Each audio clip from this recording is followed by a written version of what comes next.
Përshëndetje.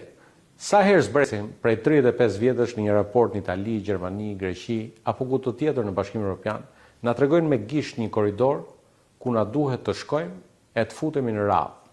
Ndërkohë, europianët kalojnë në korridorin e tyre pa radhë dhe dalin matan sa po hap e mbyll syt. Ne vërtet s'kemi viza për të lëvizur në Europë, por ama s'kemi as të drejtën për të qëndruar në një vend të Bashkimit Evropian përtej 90 ditëve të lejuara. Prandaj, kur arrim në kufinjtë e Bashkimit Evropian, na fusin në një radhë të dedikuar dhe na marrin në pyetje punonësit e policisë kufitare, të cilët teksa na e kthejnë mbrapsht pasaportën, pyesin ku po shkojmë, sa të holla kemi me vete, me kemi të shoqëruar, kush na ka ftuar, kur do ikish që këtu, e pyetje pafund me radhë. Ne mund ta mbyllim përfundimisht këtë histori poshtruese dhe të mos na ndajë më askush nga tufa e bashkëudhëtarëve tanë europian. Të mos hyjmë më në radhë, të mos japim më as llogari një punonjësi policie në aeroport se përse po hyjmë në një vend të Bashkimit Evropian dhe se sa do rrim. Ne mund t'i sigurojmë çdo shqiptari e shqiptare pasaportën europiane të Shqipërisë 2030. Ne i kthyem Shqipërisë dhe shqiptarëve krenarin në përfaqësimin ton ndërkombëtar, duke bërë të harrohet koha kur kryeministri i asaj kohe Qesharak nuk i hapej dera asgjikundi. Sot Tirana jon është kryeqyteti evropian i Ballkanit dhe kryeministri Rama udhëhesi shqiptar më respektuar nga miqtë dhe partnerët e Shqipërisë. Prandaj, më 11 maj për t'ju dhënë pasaportën e BE-s, na duhet jo thjesht një mandat i katërt, por një mandat më i fortë se të treja mandatet e deri sotme.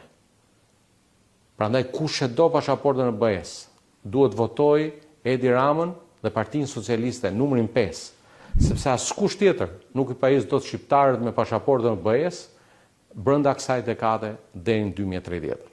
Pasaporta europiane e shqiptarëve nuk është vetëm liri hyrje në çdo kufi të BE-s, nga korridori parad në çdo aeroport, port apo dogan toksore, por është edhe liri qëndrimi në çdo pikë brenda kufive të Bashkimit Evropian. Me pasaportën e BE-s, Europa bëhet më e vogël sa Shqipëria dhe Shqipëria bëhet më e madhe sa vetë Europa. Me pasaportën e BE-s, vajzat dhe djemtë e Shqipërisë do të mund të studiojnë në çdo universitet të Europës, me tarifa të njëjta sikurse studentët europian. Dhe jo me tarifa ekstra si student të huaj ndërkombëtar. Me pasaportën e BE-s, çdo shqiptar dhe shqiptare do të mund të punojë pa leje pune, kudo qoftë, nga Stokholmi në Lisbon, nga Madridi në Varshavë, duke gëzuar të njëjtat drejta si suedezët në Suedi, si portugezët në Portugali, si spanjollët në Spanjë apo polakët në Poloni, si dhe duke përfituar nga sigurimet shoqërore e shëndetësore të shtetit ku ai punësohet brenda Bashkimit Evropian.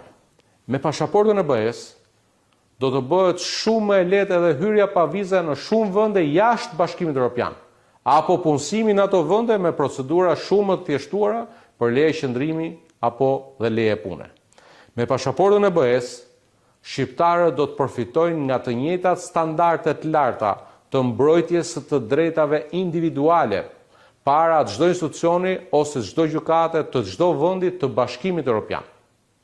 Me pasaportën e BE-s, çdo shqiptar e shqiptare do të fitojë të drejtën të votojë dhe të kandidojë në zgjedhje lokale kudo ku jeton brenda Bashkimit Evropian, madje edhe për Parlamentin Evropian.